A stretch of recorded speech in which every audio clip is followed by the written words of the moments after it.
Hey everyone, it's Mikki here. You're listening to Mini Mikkipedia on a Monday, and today we're diving into a marker that doesn't get nearly enough attention to my mind when it's just a little bit high, and that is your C-Reactive Protein. So this is a blood test that you can get just through your doctor, and you might have had your bloods done. This may have even been included. Everything looks pretty normal, but your CRP might come back at, say, 4 or 5. It's not alarming on the surface, and particularly at 4 milligrams per litre. Your doctor certainly doesn't raise any flags, but it's not optimal either. And if you're thinking, like many of my clients, that, is this even a problem? What's causing it? And what can I do about it? Then this is an episode for you to at least get the ball rolling on some of these things. So that's exactly what we're going to cover today. So I'll walk you through what CRP is, why it matters, even when it's only mildly elevated, and also how to identify your potential triggers using just some super common categories to identify some patterns and what might be missing for you. So first up, CRP or C-Reactive Protein is a marker of inflammation that is made by your liver. It's part of your body's early warning system, the innate immune response. When there's inflammation in the body from infection, injury, chronic stress, poor metabolic health, or even food sensitivities,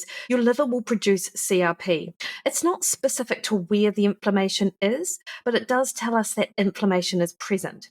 Now, normal lab reference ranges often say CRP is fine, under 5, or even 10 milligrams per litre. But most functional and integrative health experts, like the likes of, say, Chris Kresser or Chris Masterjohn, they argue that optimal CRP is below 1, and anything above 3 suggests low-grade chronic inflammation, and it is something worth taking notice of. Masterjohn particularly makes the point that CRP isn't a disease-specific marker, but rather a risk amplifier, which is a really great way to think about it. It may not cause issues itself, but it's a smoke signal. And where there's smoke, there may be metabolic fire, cardiovascular issues, insulin resistance, gut inflammation, or immune dysregulation. So if your CRP is 3 or 4, you're not in crisis mode, but your body is telling you that there's something going on. And the trick really is to try to figure out what that something is. So what are some of the root causes of this mildly elevated CRP? And even saying mildly elevated sort of sounds like I'm being a little bit zealous, like, alarm bells. But actually, this is something to pay attention to. So if it is sitting at around 3 or 4 or similar, even if you're otherwise feeling pretty good, then things do get a little bit interesting. One of the reasons that I love thinking about CRP is it's often a window into systemic inflammation. It doesn't, though, tell you where the fire is. So this is a section that helps you figure that out. CRP is like an integrator. It reflects the cumulative inflammatory burden from your gut, your hormones, your immune system, your environment, and your lifestyle. It doesn't point a finger, but it does raise a flag. So the first category, or where inflammation may be coming from, is that immune or allergy-related inflammation. So CRP often gets elevated due to a subtle immune system activity. Not things that would land you in bed for a week, but they still do trigger this low-grade inflammation. So the first thing is a recent viral or bacterial infection. So you may have had a cold, a stomach bug, or even just a sore throat 7 to 14 days ago, and now you feel fine. But CRP can remain elevated during recovery. Even minor immune system activation without full-blown symptoms can push CRP up for several days or even a week. Histamine intolerance or mast cell activation is another cause of this low-grade inflammation. Histamine isn't just about sneezing or rashes, it's also involved in vasodilation, immune signaling, and gut permeability. So if you've been consuming high histamine foods like aged cheeses, leftovers, wine, kombucha, sauerkraut, and your body isn't breaking it down very well, it can provoke a subtle systemic response. So that's one thing to consider. In food sensitivities, this is another one, and I'm not actually talking about allergies. These are like stealth triggers: gluten, dairy, soy, eggs, and even seemingly healthy foods like almonds or avocado could be triggering gut inflammation and immune activity. And these don't always show up in standard allergy tests. And for what it's worth, if someone does try and talk you into something like an IgG test, I just think it's not money worth spending, because what the immunoglobulin G test tells you is what foods you've been exposed to, i.e. what have you been eating over the last few weeks or few days, or I can't even think of the time period off the top of my head, but it doesn't necessarily tell you what you're sensitive to.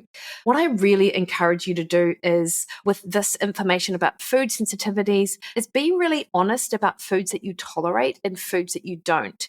And I do just want to say this because I work with so many people who, for whatever reason, will do everything else but remove some super simple triggers like dairy, for example. Like we're not very good at giving up dairy, just as a rule. We find it super difficult to do, and it almost feels like this like deep set sort of deprivation. But so many people actually have this intolerance to it, but they sort of ignore it, and they ignore some of the warning signals like, the runny nose, the sinus infection, the skin irritation, and things like that. So that's just an example of how you can sort of avoid listening to your body when it comes to food sensitivities. But this can, in the absence of other signs, show up as a sort of an elevated CRP.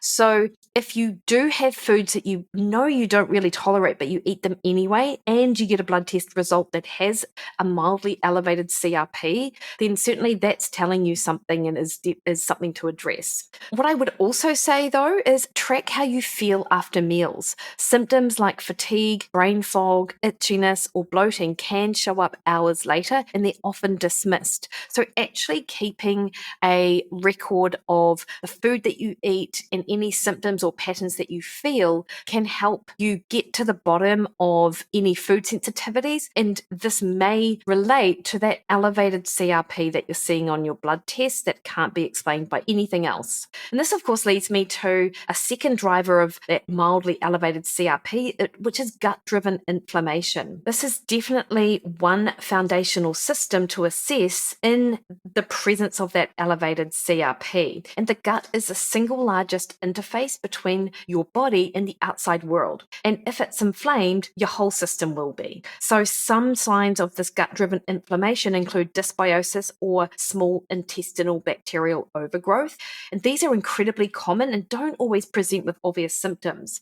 A little bloating, irregular stool, or food intolerance may be the only sign. Yet the low-grade inflammation from these issues can quietly elevate that C-reactive protein. Leaky gut or intestinal permeability is another reason for this gut-driven inflammation. And this is where the tight junctions in the gut lining become loose, allowing bacterial fragments or food proteins to enter the bloodstream. Now, what I will say is we need these tight junctions to loosen to allow nutrients and food through to where it's supposed to be. But it is when they do not tighten again and they just sort of remain that sort of looseness, that's when that the bacterial pathogens and food proteins enter the bloodstream. Your immune system sees them as foreign and responds, which can push up your C-reactive protein.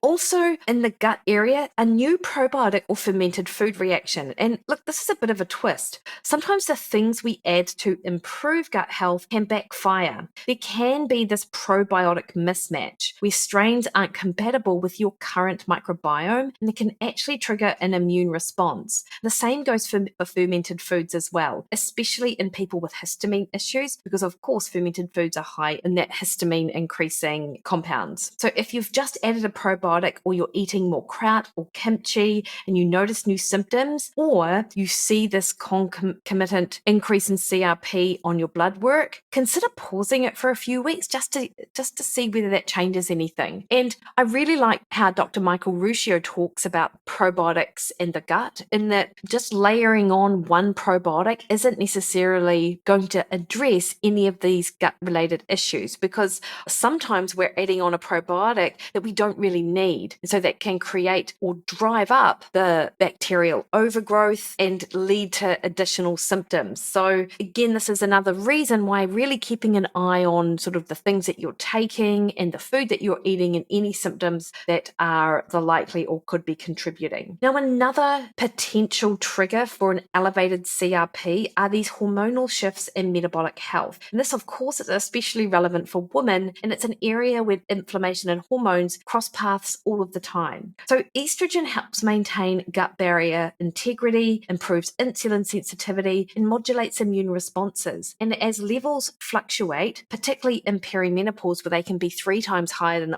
what they otherwise would, women may become more sensitive to inflammatory triggers. So an elevated CRP during your late luteal phase or in that perimenopausal time of your life might not mean pathology, but it can be a clue. And this is where sort of getting to the heart and trying to address symptoms associated with your hormones really can be helpful in the long term. Another thing to really consider is, of course, polycystic ovary syndrome and irregular cycles, and endometriosis, adenomyosis. These conditions often coincide with insulin resistance. Not all of the ones that I mentioned, but particularly polycystic ovary system does, which is a known driver of low-grade inflammation. But also, if I'm considering endo and the inflammation that is caused from the lesions which are creating a lot of pain and a lot of discomfort, then that can be driving, obviously, the CRP up. And of course, I mentioned insulin resistance. That and metabolic inflexibility can also cause additional pain. And you just can't ignore the metabolic lens when we're interpreting inflammation. So you might have normal blood glucose, but if your fasting insulin is elevated or your post-meal energy crashes are frequent, that's enough to drive up CRP in itself, because the fluctuating crashes or the incoming insulin can change our overall stress hormone response too. So if you're feeling sluggish after meals or you get hangry between them, start thinking about insulin resistance, even if you're lean, and of course have a think about what's going in terms of that macronutrient distribution. And then of course we've got those lifestyle factors. So these are things that we can control, but we often underestimate. Just one night of 4 to 5 hours of sleep, so sleep deprivation, has been shown to increase inflammatory markers the next day. So if CRP is creeping up and your sleep's been poor for a few days, that actually might be it. Overtraining is particularly true of endurance athletes. And what I'll say is, if you've gone to get your bloods tested, 72 hours even after doing a really hard training session, your CRP can likely be elevated. And in fact, this is another reason why I suggest that if you do get bloods, you want to be really well recovered, because if you're looking at things like ferritin, that's an acute phase reactant. It's a marker of iron, and I've talked about it a lot over the last few weeks, but it can also be increased because of inflammation. So whenever you get bloods done, such as iron, you do want to get CRP done as well. But particularly true of endurance athletes, there is a sweet spot for training and recovery for that adaptation, and you don't want to be in that constant breakdown. Long runs, double training days, or lack of rest can push CRP up temporarily. And this is particularly true if on top of the training stress, you've got some sort of inadequate fueling going on, you don't have the right nutrients on board, or you're not getting enough sleep and you're stressed. So all of this stuff will lead to this increased stress response in the body that will just be further driving that CRP level up. And you know what? There is something to be said for psychological stress too. So cortisol plays a role in suppressing acute inflammation, but can drive this chronic low-grade inflammation. Stress doesn't have to be big. Even subtle things like overwhelm, unresolved conflict, or perfectionism, which we might live with on a day-to-day basis and may have even normalized, this can create a steady trickle of cortisol, disrupting sleep, gut function, immune regulation, and ultimately showing up in blood test results. So one thing to consider is that if you're tracking HRV and noticing consistent dips alongside elevated CRP, you want to take that seriously. And of course, you've got these environmental and hidden sources. So these are some of the most overlooked contributors to mild inflammation, and they're ones that we don't really see or feel. So mold is a classic. Chronic exposure to mold, whether it's at home, in a damp car, or an old office, is a major inflammatory trigger. And the unfortunate thing is that inflammation and fatigue for a lot of people don't really resolve until they remove themselves from a moldy environment. And particularly in environments like New Zealand, I know Australia is likely the same, although it might not be as wet, and maybe definitely states or Canada, you do get houses that just aren't equipped to deal with the kind of dampness that's often present. And so it's not unusual for people to live in moldy houses or moldy environments. And look, it's a really hard thing to tackle, but you can't ignore it if you've got sort of other underlying symptoms and elevated CRP and you live in a moldy environment. Don't also forget personal care products, fragrances particularly, and cleaning agents. I talked about this area as a whole last year when I spoke to Alex about environmental stress. And I'll put a link in the show notes to that interview because it really was enlightening. Your skin is not a wall, it's a sponge. And many products contain endocrine disruptors or immune irritants like phthalates and parabens. As I mentioned, fragrances are a huge one. They don't cause a huge reaction overnight, but over time they can contribute to the body's inflammatory burden that some people aren't able to resolve. So do be mindful of your personal care and your cleaning products. And then dental issues. Even mild gum inflammation or cavities can be enough to raise CRP. There's emerging research linking oral bacteria to systemic inflammation and even heart disease. So if you haven't had a dental checkup in a while and your CRP is elevated, this is something worth doing. And there are even functional doctors such as Chris Kresser who recommends functional dentistry screening if CRP is stubbornly high and no other source of inflammation is very clear. So you can see that CRP is a multifactorial marker. It's not just about one thing, it's the sum total of many small stresses that your body is managing. But that could actually be great news because it means we have multiple leverage points to bring it down. And you don't need a diagnosis to start listening to what your body is telling you. So what I suggest you do is write down a few of these different areas and start tracking symptoms and exposures, things and just what's going on. Like, have you been exposed to recent infections? What gut symptoms are you experiencing on an everyday basis, if any? Can you tie it to any of the food that you're eating? What about sleep quality? What's that like over the course of a week or 2 weeks on a scale of 1 to 10 in terms of how refreshed you feel when you wake up, how easy it is to get to sleep, and what kind of disruptions do you have across a night? You do not need a sleep tracker for this, by the way. And what about hormonal status? Are things worse for you in your late luteal phase, or is it a constant flux of symptoms because you're in perimenopause? With any sort of food elimination, if you reintroduce foods, do these trigger any kind of gut or brain related issues that may be linked to this elevated CRP? What are your stress levels like on a day-to-day basis, 1 to 10? How do you react and respond to different things going around you? And what about those environmental factors? Do a real audit of cleaning agents, your personal care products, how dry your environment is. These are all really important things. And you don't need to track these things forever, but doing it for 1 to 2 weeks can be a game changer. Patterns will emerge. For example, you might see if you're doing this sort of multiple tests that your CRP is higher after a bad sleep week or after introducing something like sauerkraut or other high histamine foods or after you have an intense race. You want to track what you need to or want to change. And this is about self-experimentation and empowering you to understand your own data and then not to fear it. And then, of course, what do you do about all of these things? So the first thing to do, you've ruled out obvious infections. You've started sort of tracking some of those things that I've mentioned, and you might have even spotted a few patterns, like a flare-up after certain foods, poor sleep, or a new supplement. The first thing to consider is additional testing to go a little bit deeper. Even if your basic iron panel is normal, here are some tests that can provide context for low-grade inflammation. Fasting insulin and HbA1c, even mildly elevated insulin over 6 can suggest early insulin resistance. Erythrocyte sedimentation rate, or ESR, is another inflammation marker that, when paired with CRP, can offer more insight. I mentioned ferritin as an acute phase reactant, much like CRP.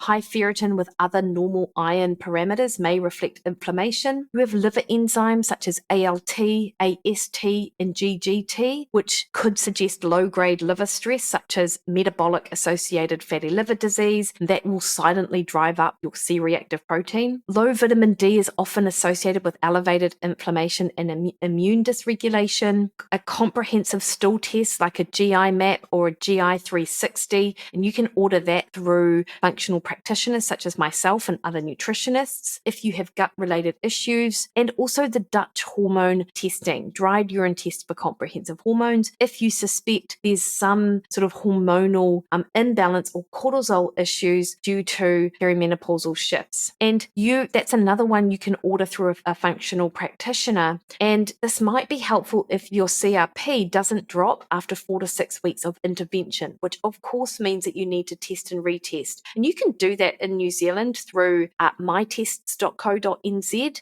and then just work with a practitioner to really understand what's going on. Of course, nutritional strategies, you don't need to overhaul your entire diet, but a few strategic tweaks can significantly reduce inflammation. The obvious ones are removing these key immune activating foods like gluten, dairy, particularly A1 beta casein, soy for some people, alcohol, ultra processed foods, and seed oils. Reducing histamine load, like limiting leftovers, fermented foods, bone broth, aged cheeses, wine, vinegar, spinach, and avocado. Track how you feel, then reintroduce one at a time while watching symptoms and retesting CRP. Again, that's done much better with the guidance of a practitioner. And then you want to add some anti-inflammatory foods such as wild salmon, sardines, polyphenols like olive oil, berries, maybe some dark chocolate, turmeric, green tea, cruciferous vegetables like broccoli, cauliflower, cabbage, broccoli sprouts to support liver detox pathways, and herbs and spices like ginger, rosemary, and cinnamon, which have been described as small but mighty in terms of their effects. So focus on what to remove and what to restore, because inflammation often lives in that gap there. Of course, lifestyle interventions are huge. Aim for 7.5 to 9 hours sleep with consistent wake and sleep times.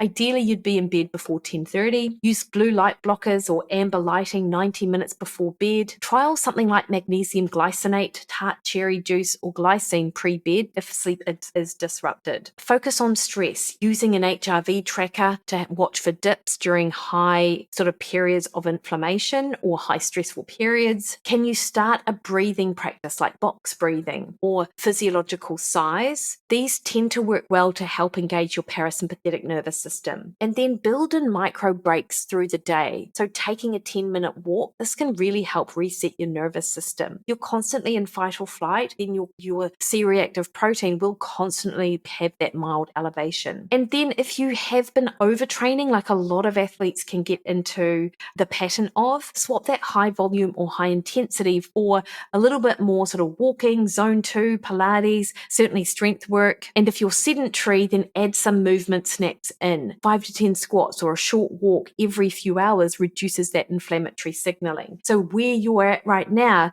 can help determine what you might need to do in that movement space. And some targeted supplements are really based on your symptom picture.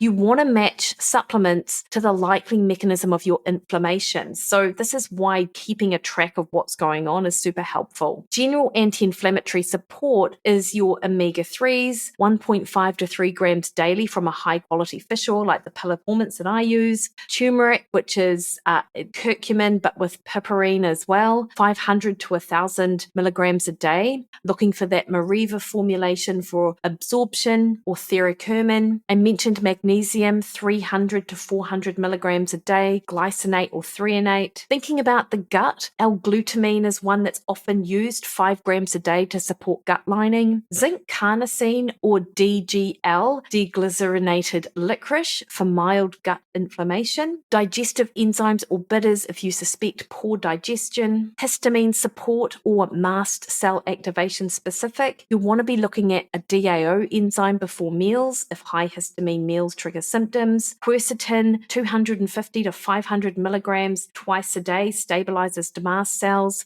And vitamin C and B6 can support histamine breakdown pathways. Be mindful though, because there is an upper limit to B6 of 50 milligrams a day. Berberine or inositol is a hormone or metabolic support if fasting insulin is high or blood sugar dysregulation is suspected. And DIM or calcium D-glucarate to support estrogen clearance, particularly in perimenopausal women. Definitely get tested and use a Dutch test to determine if this is your problem. That's what I would say about that one, because you can determine from a Dutch test what estrogen metabolite may be overloaded and might need supported. So you do want some further testing before you use something like DIM. And of course, in any of these situations, when we're thinking about hormones and metabolism, you want to, in the gut, work with a practitioner is what I would suggest. And then when you do implement any of these changes, do give it 4 to 6 weeks and retest CRP. Use the notes that you've been and the tracking that you've been making a note of to track your energy, your mood, your sleep, and digestion.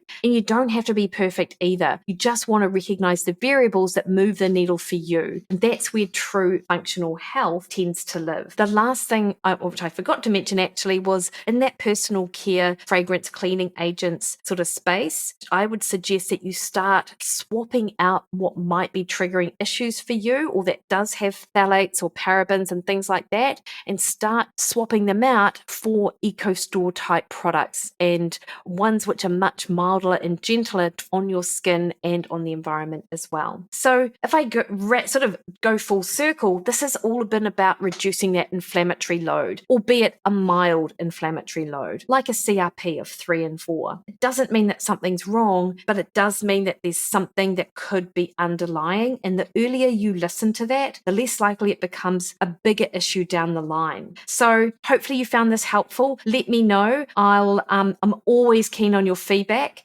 and whether or not any of this is something that you're dealing with. You can catch me over on Facebook at Mikki Williden Nutrition, Instagram, Threads, or X at Mikki Williden. Head to my website, mikkywilliden.com, and book a call with me, and we can go through some of these things which may be affecting you. All right, team, have the best week. See you later.